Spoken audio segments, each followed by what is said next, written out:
चलिए हम लोग पढ़ते हैं समानुपात का मतलब विलोम समानुपात, प्रतिलोम समानुपात। हम लोगों ने दो भाग पढ़े थे, अनुलोम समानुपात और विलोम समानुपात। अनुलोम विलोम, जैसे मैं कह रहा हूँ कि अनुलोम विलोम, मैं विलोम शब्द वहां से लिया, आपके किताब में प्रतिलोम लिखा हुआ है। अब विलोम मैंने कैसे लिया? ये योग क्रिया होती है, योग कहलाती है, आप लोग भी किया करिए। वो ऐसे की जाती है कि दाहिने अंगूठे से या बाएं अंगूठे से जो जैसा हाथ का प्रयोग करते हैं, दाहिने नाक को दबाइए जैसे मैं दबा रहा हूं, और बाएं से सांस लीजिए और फिर बाएं को दबा दीजिए और दाहिने से सांस बाहर करिए। फिर उसी समय एक सेकंड 2 सेकंड के बाद जितना रोक पाओ, फिर दाहिने से ही सांस लीजिए और बाएं से निकालिए, फिर बाएं से सांस लीजिए, दाहिने से निकालिए। जैसे ये देखिए मैं कर रहा हूं।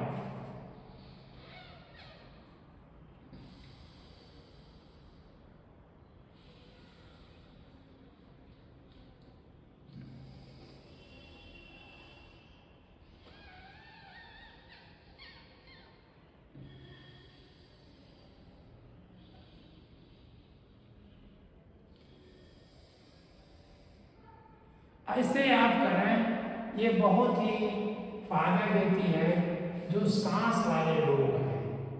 एक ऐसे नाक आती होगी ना, ऐसे एक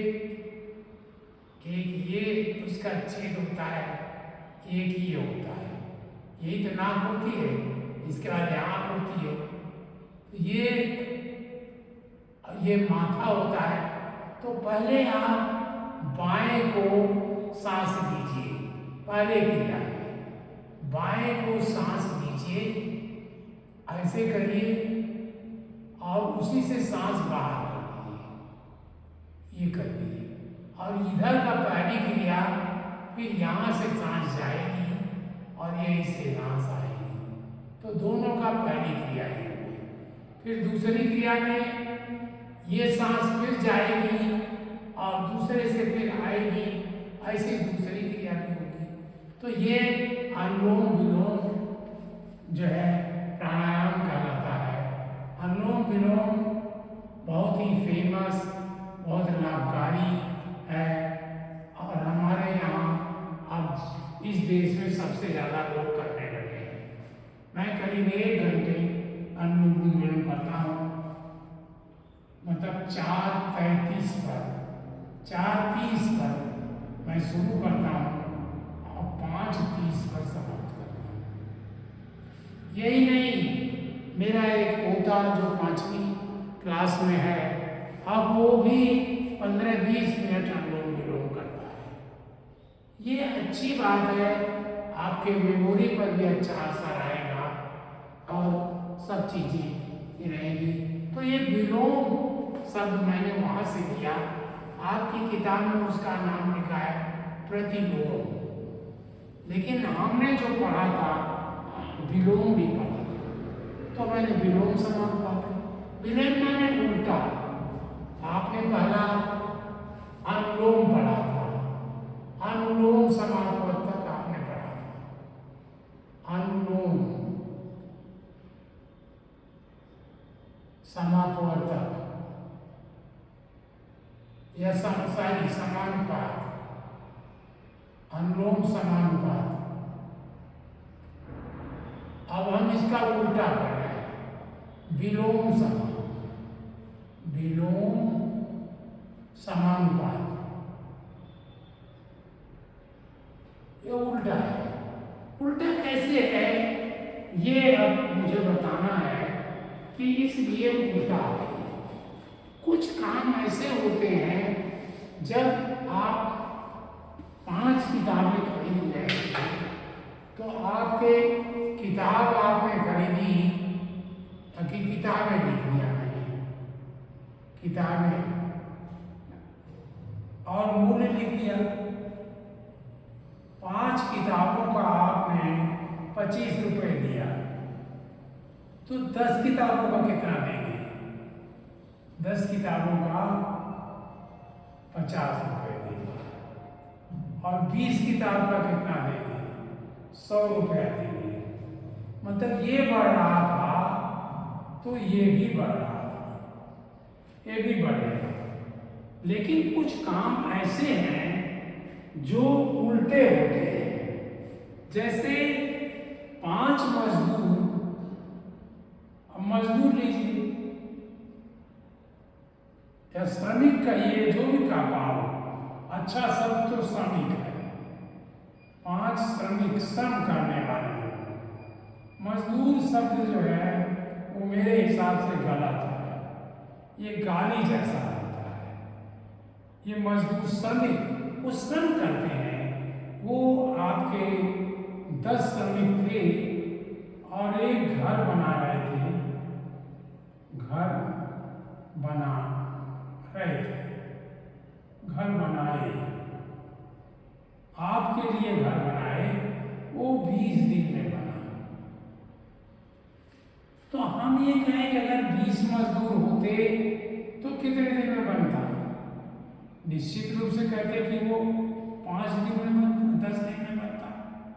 जब इनकी संख्या बढ़ी तो इनकी संख्या घट जाएगी। और अगर ये 40 होते तो ये दूना होता जा रहा था, दूना कम होता जा रहा। 40 होते तो ये 5 दिन में बनता, और अगर ये 200 होते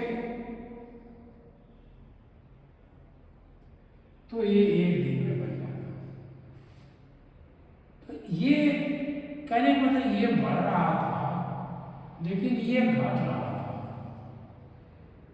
इसी के कारण इसका नाम विलोम पड़ा, विलोम समानुपात। यानी एक बढ़ेगा तो दूसरा घटेगा। जैसे 5 पंपिंग मशीनें, ये मैंने एग्जाम्पल लिख दिए हैं।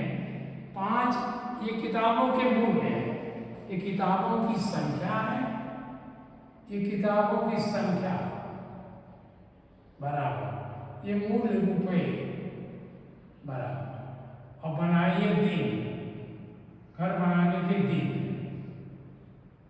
तो ये आप देखिए कि एक बढ़ रहा है, घट रहा है।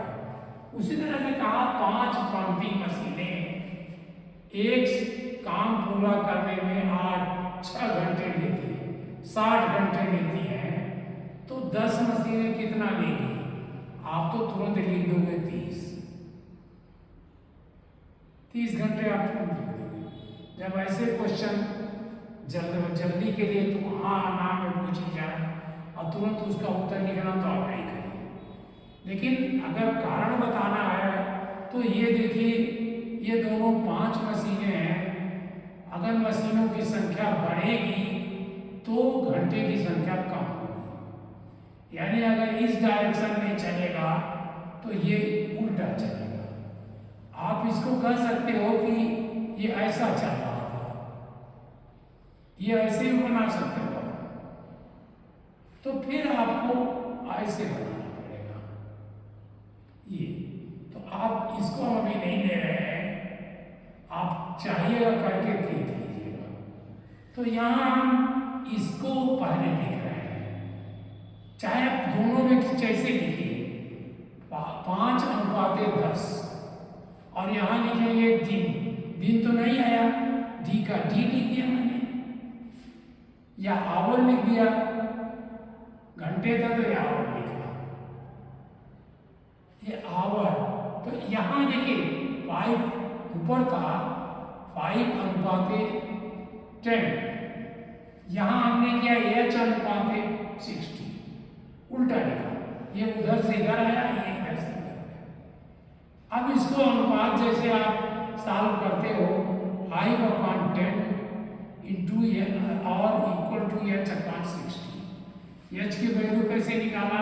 60 को उस साइड में ले गए, 5 × 60/10 ये 60 और 10 डिवाइड होकर 6 हुआ और 5 6 जा 30 आ, ये 30 आ रहा है। उसी तरह से दूसरे एक क्वेश्चन पूछा, छात्रों की संख्या एक छात्रावास में 50 छात्रों के लिए 50 छात्रों के लिए भोजन की सामग्री 40 दिन के लिए है। 30 छात्र और आ गए, 30 छात्र आ गए तो कितने छात्र बने? 50 50 प्लस 3 30 इज इक्वल टू 80। तो अब आप 6 7 में हो तो इसकी जरूरत नहीं है, आप सीधे 80 लिख दोगे। जब 80 हो गए तो अब जितने छात्र बढ़ेंगे ये सामग्री उतने कम दिन की होती जाएगी। अगर 500 छात्र आ जाए तो एक ही दिन में कहाँ जाएंगे? तो आप इसको, ये विलोम समानुपात है, प्रतिलोम समानुपात है, हमने ऐसे लाइन खींचा। तो 50 अनुपाते 80 समानुपाते 6 अनुपाते 40, उल्टा कहा इसको मैंने। अब आप देखिए पहली विधि ये भी है, इसको मल्टीप्लाई कर दिया, 80x इज इक्वल टू 50 और इसको मल्टीप्लाई किया, यही तो कहते हो बाहर और भीतर, इसको इंटू किया आपने, 80x इक्वल टू 50 इंटू 40, तो x is equal to 50 into 40 upon 80। मैं इन सब क्वेश्चन में आपको ये बात कहूँगा कि हर स्टेप पर मल्टीप्लाई मत करिए, बाद में जाके करिए, जहाँ आवश्यक लगे वहाँ करिए तो आपको सहायता मिलेगी। जैसे हम यहाँ 2000 करते हैं, 2080 को डिवाइड करते हैं, हमें बहुत समय लगता है, यहाँ हमने इसको 2 कर दिया, या 0 को काटा, 4 2 जा 8 और 2 और 50 को 2 से डिवाइड किया, 25 डेज आ गया। अब चलिए दूसरे विधि से करिए, 50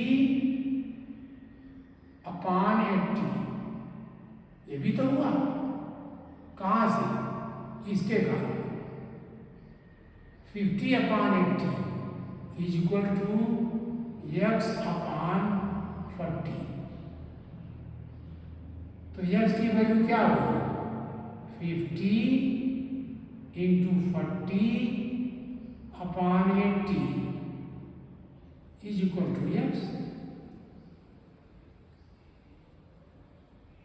2, ये हो गया x इज इक्वल टू 25।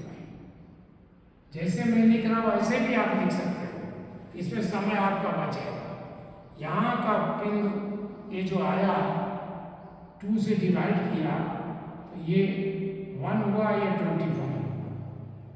अब इधर का करके 25 इज इक्वल टू x, तो हमने अगेंस्ट कर दिया, x इज इक्वल टू 25। ये हमारा दिन का आया। और एक क्वेश्चन इन्होंने इंटरेस्टिंग दिया है, 12 गायें या 8 भैंसे। 12 गायें या शब्द की बहुत इंपॉर्टेंट है। 12 गायें और 8 भैंसे एक चारागाह की घास 10 दिन में चर सकती है। 12 गायें या 8 भैंसे 10 दिन में चलेगी, या आपने लिखा है चरने में 12 तो कह रहा है कि 3 गायें और 3 भैंसे कितने दिन में चलेगी, यहाँ और लगाया, यहाँ 12 गायें जितना चलेगी उतने ही 8 भैंसे चलेगी। तो एक गाय कितना दिन में चलेगी? गाय और भैंस को तुलना कर दिया, एक गाय 8/12 भैंस के बराबर भैंस के दिन का चलेगी।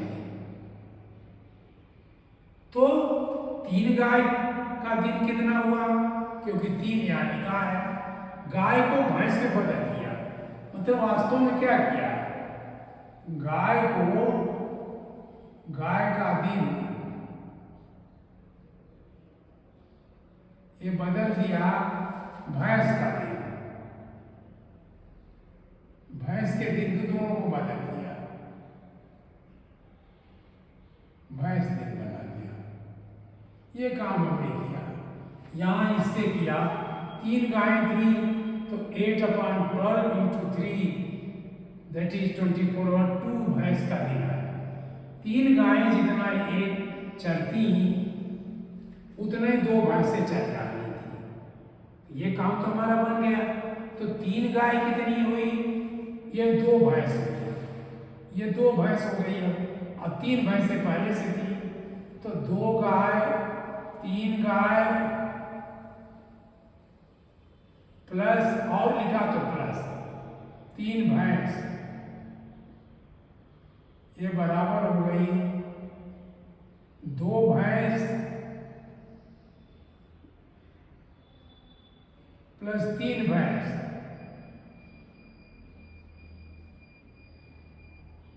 बराबर 5 भैंस हो गई।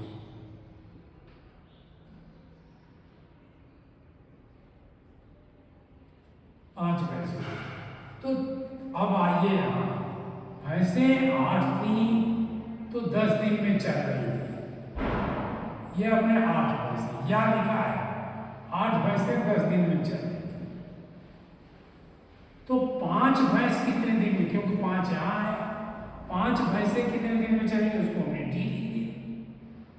अब देखिए, भैंस अगर संख्या बढ़ाएंगे तो दिन घटेगा और भैंस की संख्या कम करेंगे तो दिन बढ़ेगा, यानी ये विलोम समानुपात है। तो एक का एरो नीचे, एक का ऊपर। अब इसको 8 अथवा यहाँ से आपने शुरू किया, चाहे जहाँ शुरू करिए, यहाँ से शुरू करना है। 8:5, 8:5 समानुपाते D/10। यहाँ देखो उल्टा किया, क्योंकि ये एरो उल्टा गया है, D/10। तो अब क्या हुआ, 8/5 is equal to D/10 और D is equal to 8/5 into 10 that is 16। जैसे आप यहाँ भी वही करते, किया आपने यहाँ भी इसी तरह से किया। आप यहाँ तो किया ही आपने, आप यहाँ भी वही कर सकते थे, 5:10 समानुपाते H/60। इसको दोनों को मल्टीप्लाई करते हैं, inner number 10H is equal to 5 into 60। H is equal to 5 into 60 upon 10, that is 30 hour। ये भी हम इस विधि से करनी, जैसे यहाँ किए थे, इसको भिन्न बना के किया, इसको समानुवर्तक का, समानुपात का जो सिद्धांत है कि जो इनर नंबर है, जैसे A/B समानुपाते C/D अगर है तो BC, ये दोनों भीतर के हैं, BC बराबर AD, ये निश्चित होगा। आपने पहले साधारण समानुपात में इसको सीख लिया था। अब यहाँ हम यूज कर रहे हैं, लेकिन यूज कैसे करें, विलोम करके, उल्टा करके। पहले वो दोनों नीचे आते थे या दोनों ऊपर जाते थे, अब एक बढ़ रहा है दूसरा घट रहा है, एक घट रहा है तो दूसरा बढ़ रहा है। इस तरह करके आप इनको अपना और क्वेश्चन करिए, बस केवल यही सोचना है कि ये बढ़ेगा या घटेगा। जैसे किताबों में देखा, किताबें आपने अधिक खरीदी तो पैसा अधिक लगेगा, ये तो हमारे दिमाग में सोच लिया, तो यहाँ अनलोड हो गया, मतलब ये भी किताबों की संख्या, ये दोनों एक साथ बढ़े, पैसा एक साथ, ये दोनों एक साथ, सब बड़े एक साथ। अब यहाँ श्रमिक घर बना रहा है, श्रमिक अगर दूने हो जाएंगे तो दिन कम लगेगा।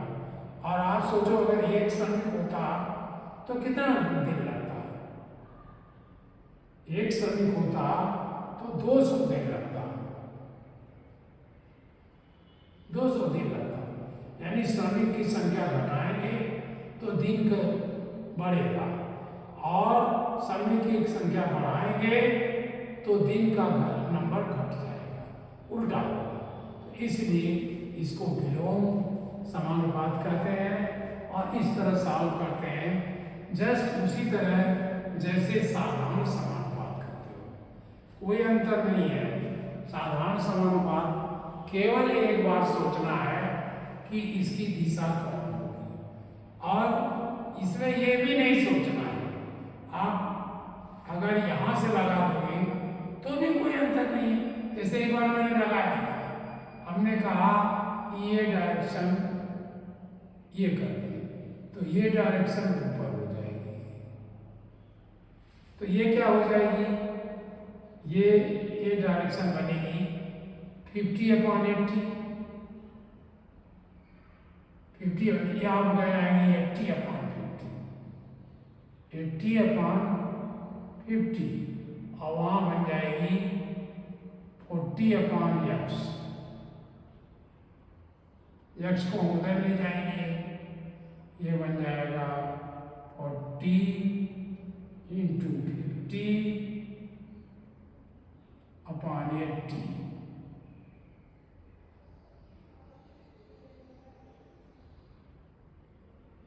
25। ये भी वही है, x = 25 days, 25 दिन हुआ। चाहे जैसे करना चाहो नीचे ऊपर, लेकिन ध्यान रखिए अगर एक ऊपर आया है तो दूसरा नीचे होगा, ये आप ध्यान रखिए, इसमें कोई गलतियां नहीं होंगी। अभी कुछ समय पहले मैं कर रहा था, मैं ही गलत कर रहा था, मुझसे ही गलती हो जा रही थी, लेकिन आप इसको करिए, जब श्रम करिएगा, इसको बार बार एक्सरसाइज करिएगा तो ये गलती आपकी भी समाप्त हो जाएगी। तो आज 7th का समानुपात हम लोगों ने समाप्त कर दिया। अब फिर पढ़ेंगे कुछ और चैप्टर, लेकिन आप ढेर सारे पढ़ते रहिए, उतना मेहनत मत करिए, उतनी जल्दबाजी मत करिए जितना मैं कर रहा हूँ।